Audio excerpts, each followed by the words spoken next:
What is up, everybody, and you are very welcome along to this Anfield Agenda One Football news video. All of the articles that I'm going to be speaking about today can be found entirely free on the One Football app. One Football, in my opinion, is one of the best football apps out there. It is free. You get video content, augmented reality features, breaking news stories, fixtures, everything you need, transfer gossip, all entirely free. You can download One Football, who are great supporters of not just ourselves here at Anfield Agenda, but of football fan content in general. Great supporters of the industry. You can download One Football with our link in the description. That link lets the guys at One Football know, of course, that we sent you their way. It also makes it very easy for you to download the app. So yeah, please do. And let's get to the news, shall we? Right, my friends, the first story today, I'm going to pitch it as good news because it's good news from a bad news situation. I am, of course, referring to the news that it looks like Fabinho will be available for Jurgen Klopp for the Champions League final. Now, of course, we all held our breath when he went off the other day, clutching his hamstring, and we waited to see what news we were going to get, how bad it could be. I think the Mirror is used as the source in this article, and they believe that Jurgen Klopp has been given a little bit of good news that, okay, he won't be available for the FA Cup final coming up against Chelsea on Saturday, but he should be back for the Champions League final against Real Madrid. And let's be honest about it, he would be in our best midfield if we're picking a Liverpool 11. So hopefully he is back, but it's good. It's good news because I worried that was him done. When you say for the season, it sounds a bit dramatic. There's only a few weeks left, but I thought that was going to keep him out till the summer. So if he's back, brilliant. We'll need him against Real Madrid.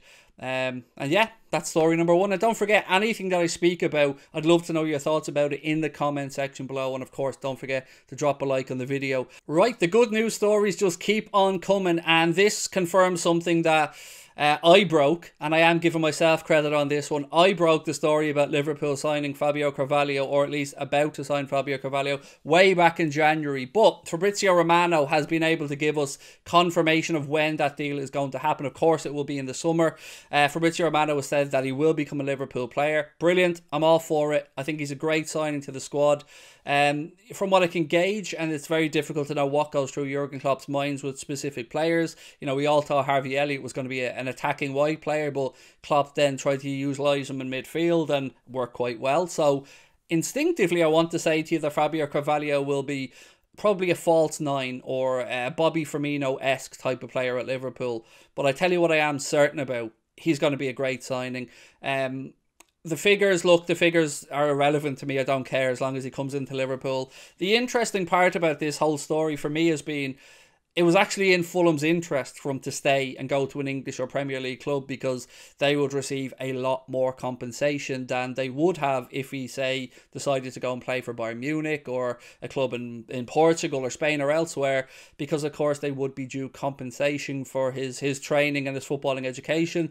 Liverpool will have come to an agreement. Nobody wants to go to a tribunal. Liverpool have had mixed results, I think it's fair to say, with tribunals. I remember a record fee for Danny Ings when that went to tribunal when we signed him from Burnley. So just glad that Fabio Carvalho was going to be a Liverpool player, and he looks a genuine talent, this kid. So once again, the club have done incredible business signing up the best young talent around to, you know, go in alongside some of the best established talent around. So yeah, massive W for me, this one, Liverpool signing Carvalho, and it will be announced, as the article suggests, in the next few days or anything. So yeah, brilliant. We love it. We go on to story number 3. So the third story isn't so much a good news story around Liverpool, but it's something that I just couldn't resist bringing up.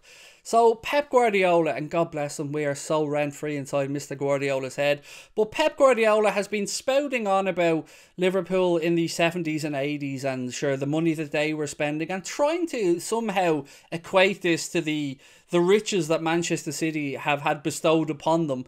And I don't know if he's trying to make himself feel better, but he should do his fact-checking a little bit better, Mr. Guardiola, because City were still outspending Liverpool on big fees in the 70s and 80s, believe it or not. If you don't believe me, go look it up for yourself. But Liverpool, as we still do to this day, have had a knack of finding and uncovering gems, some of them from lower league football, some of them from non-heralded footballing destinations. But this to me just strikes me of Guardiola just trying to make himself feel better or justify the fact that nobody really cares about what Manchester City are doing with regards to their trophy haul. And they brought in Haaland, great, but we could all be checkbook managers, and and I think Haaland's good business, by the way. I want to put that out there. I think I'm actually shocked that more clubs weren't trying to get him in at the £51 million buyout clause. And yes, there's a lot of money going to agents and stuff, but in the grand scheme of things, below his market value.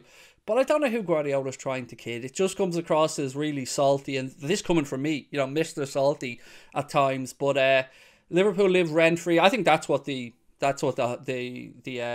editor should have used here for the title of this, is that Guardiola, Liverpool live rent free inside his head, because he loves to bring us up, and City love to bring us up at every possible opportunity. Because you remember when they won the league? You remember them on the plane on the way back, singing about Liverpool, singing about Liverpool's fans. Heck, they were singing about Liverpool fans getting beaten in the streets, or battered in the streets, to use the exact wording. And look, I don't know, you might be watching this as a non-Liverpool fan, maybe a City fan, a United fan, whomever. I don't know if you guys feel the same way about me, but I don't put any merit on anything City do, because they're hypocrites, and I don't care about them. So look, Guardiola, he's having a meltdown. I love it. More of this, please, Guardiola. Keep going. Keep losing your mind. Keep being obsessed with Liverpool, because you're never going to get your hands on that Champions League, Peppo, and Klopp could be getting his hands on another one very soon. So yeah, we move on to story number 4. Right, so once again, we have a story that Fabrizio Romano is at the heart of. The title of this one, I probably would have worded it a little bit differently. It's Fabrizio Romano outlines exactly how Liverpool will respond to City's Haaland transfer. I think, look, it's common sense. Liverpool have a wage structure that we aren't willing to smash apart to bring somebody in from the outside, like a Houlden or an Mbappe, which isn't really news to any of us. But I think what Fabrizio Romano is saying here is very true.